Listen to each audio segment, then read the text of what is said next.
The third installment into the Terrifier franchise, coming from the mind of Damien Leone, has just hit theaters, and I have my full review for you guys right now.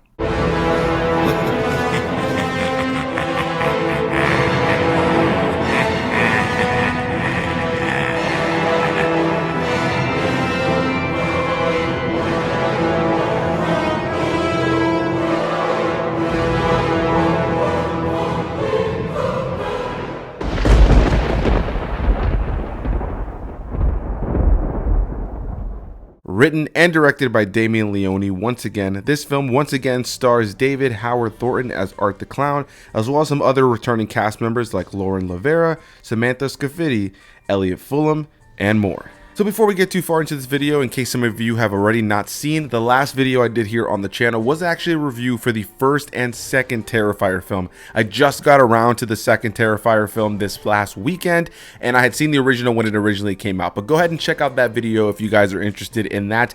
Today we're going to be talking about Terrifier 3, which was a film I was looking forward to, and which is why I finally was like, let me see the second film that I heard so much about. I really enjoyed it. I thought it was a really nice step up, especially with the budgetary kind of like increase between the first and the second one. I thought I did a great job of following along the gore element that made the first film so iconic and kind of build this cult fan base, but ultimately also was able to add a storyline with a main character in the character of Sienna that you can actually find yourself rooting for, and honestly was probably one of my favorite modern day final girls at the end of a slasher.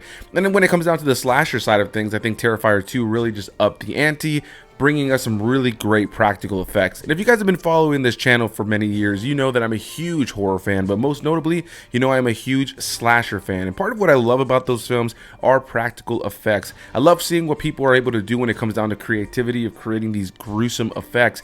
And in the case of Terrifier, I think that Damien Leone, since he does not only the directing and the writing, he also does the special effects work and the editing and different things for this movie, he definitely showcases himself to be a very, very talented makeup artist and special effects artist when it comes down to practical effects. Making that stuff look eerie and creepy and realistic and having you kind of squeamish at times is really a talent, you know. And in the world where we have an excess of films that have blood and gore, it's really easy for you to see a movie that doesn't really have those effects look all that effective. And in the case of Terrifier, well, that is not a problem. So here we are now talking about the third installment in the franchise. It's coming 2 years after the last installment, a little bit closer than the release window between the first one and the second one. The second one was a huge success, and now with the third film, they've definitely upped the ante once again with it being a higher budgeted film. And I've seen so much talk already online about the gore of this film and that they just were absolutely insane. This film is brutal. And I'll start this off by saying that one thing you'll consistently hear about the Terrifier films is about the gore, and I think it is something that can be a little bit of wear and tear on people. People want to hear about these films a little bit beyond the blood, guts, and gore. So I'll start this off by saying that the blood, guts, and gore that you're going to this movie for, if that's what you're going for, it's present. There are some fantastic kills throughout the course of the film, some really great practical effects that are utilized, and some sequences that will definitely make some people who are squeamish definitely feel even more squeamish watching this film. There are segments of this film where they definitely push it to the limits, and I think, again, Damien Leone and the team do an incredible job. Once again, though, you have David Howard Thornton as the character of Art the Clown, and I think he completely shines once again, showcasing what it is about this character that has become so iconic. When it comes down to the iconography of this horror franchise that is still fairly new in the grand scheme of long-lasting horror franchises, I think it's definitely cemented its place in the horror icon world. And when it comes down to the character of Art the Clown, this film only adds to a lot of that great imagery that I think will go down in horror history as the years go down in terms of just like his iconography within the world of horror. I think that David Howard Thornton does an incredible job as the character, again, bringing that whimsy and the humor that you want from this character while also being absolutely terrifying in other moments. He captures that great sense of humor that you want from the character while also just kind of giving you that feeling of I would not want to be in the room with this guy. And his performance, again, is part of what makes this franchise and this film in particular shine. So with all that said, what's this film all about? We're reintroduced to the character of Sienna, played by LaVera. She's just getting out of a mental hospital, dealing with the effects and the trauma of what happened at the tail end of the last film, and of course her being one one of the few surviving members of the events of the last film. Her brother's also a survivor, Elliot Fullam's character, Jonathan, and he also is returning in this film as well. And while she is reuniting with other family members and trying to get back to normal in her life, of course, unfortunately, Art the Clown does rear his ugly head once again and starts taking a bunch of people out throughout the course of the film. And that's the base premise of the film. I won't say much more. What I'll say about this film is, as I've already mentioned, I think when it comes down to the blood, the gut, the gore, the effects, and all the kills in this film ups the ante in a lot of ways, giving you exactly what you probably paid a ticket to see this movie for. When it comes down to the narrative though, I unfortunately do feel like Terrifier 3 was a bit of a step down when it comes down to the last film. I think the original Terrifier film, part of what makes it so great is the fact that it is this low budget film that's able to be this weird kind of grindhouse, very gruesome film and create this really iconic character at the center. The performances and the narrative of that first film is not necessarily anything to write home about. It's not anything that I think anybody thinks about when they think about that film. It is Art the Clown, it is the gore, it is the violence. So with the success of the franchise and building a cult fan base going into the second one, the fact that they were able to use that higher budget to not only increase the elements that made the first film popular, but also tell a new story and get you to root for the new main character, I think was part of what made that second film so great. In the case of this third film though, it does feel like I'm somewhere in the middle in terms of my thoughts on this film when it comes down to the franchise overall. It was great to continue on the story of Sienna, but unfortunately I don't think that the film ever does much with her or any of the other returning characters to ever really warrant this film's existence as a follow-up to the events of that film. In a lot of ways, this just feels like another slasher film, like a lot of other slasher franchises, where the killer is back for some unknown reason, and the reason that you just kind of have to buy because these, killers from all of these slasher franchises are immortal in their own various ways, so they come back from some BS way that you have to just kind of accept, and they're going to start killing people. And so along the way, just a bunch of characters that you don't care for that you meet in this film who are just being butchered. And I also kind of felt like they disrespected the returning characters in this film, and I don't really feel like the movie as a whole ever really did anything narratively to really push things forward. I genuinely think that Terrifier 2 took the story or the idea of Terrifier from the first film and pushed things forward and had a really central, interesting character at them in the mix.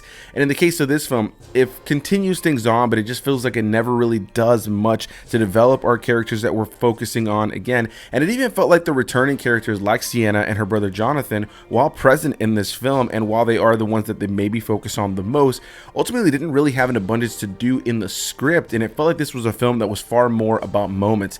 The elements I enjoyed about this film the most, without a doubt, were the big kill moments, and a bunch of them really had to center around people who weren't really important to the story. They were just fun to watch, and I think a lot of that comes down again to David Howard Thornton as the character of Art the Clown, who I think does an incredible job again of just keeping you entertained despite the sadistic things that are taking place. And when it comes down to the sadistic things, I think that in some places this film may have gone a little too far, where I am a big fan of the over-the-top gore, and you might say, well, are they just now going over the top?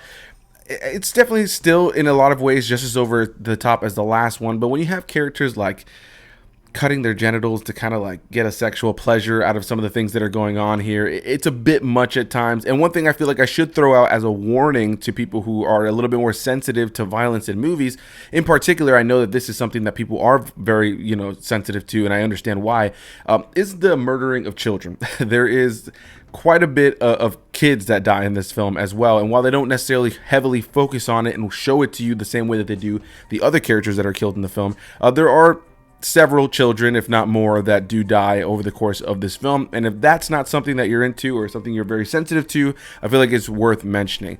Of course, this is a big over-the-top hack and slash slasher, so it's like giving you a warning.